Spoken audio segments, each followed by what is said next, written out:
Mettez-vous bien dans l'esprit que vous êtes morts au péché et que vous vivez à Dieu en Jésus-Christ votre Seigneur. Romains 6, 11. Soyez donc fortifiés en sa vie, en celui qui est ressuscité. Telle est la position qu'il faut pour votre esprit, non pour votre âme, non pour votre corps. Celui qui est uni au Seigneur est un même esprit avec lui. 1 Corinthiens 6, 17. Non pas un mélange d'âme et d'esprit, mais l'âme ayant été répandue en oblation sa mort.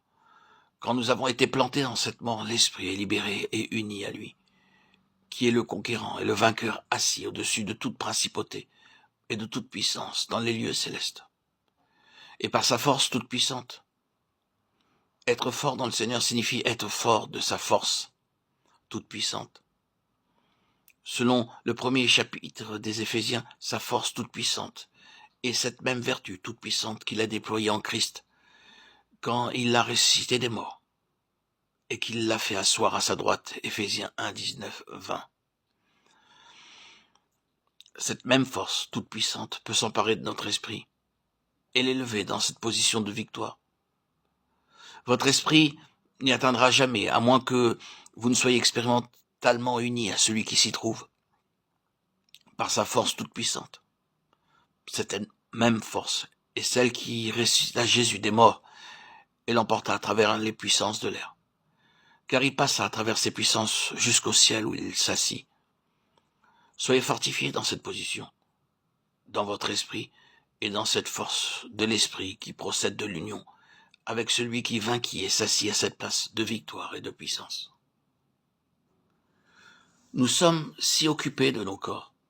Nous désirons tant être fortifiés corporellement. Mais si nos esprits sont forts, nos corps le deviendront aussi. Notre corps ne doit pas porter notre esprit, mais c'est notre esprit qui doit dominer notre corps. Pour qu'il en soit ainsi, il faut que l'esprit soit fortifié par cette force toute puissante, en donnant à l'esprit une nourriture spirituelle. La parole de Dieu, voilà cette nourriture. Ces paroles sont esprit et vie. Lorsque l'esprit est fort, il assimile la nourriture spirituelle de la Bible, et notre esprit est nourri.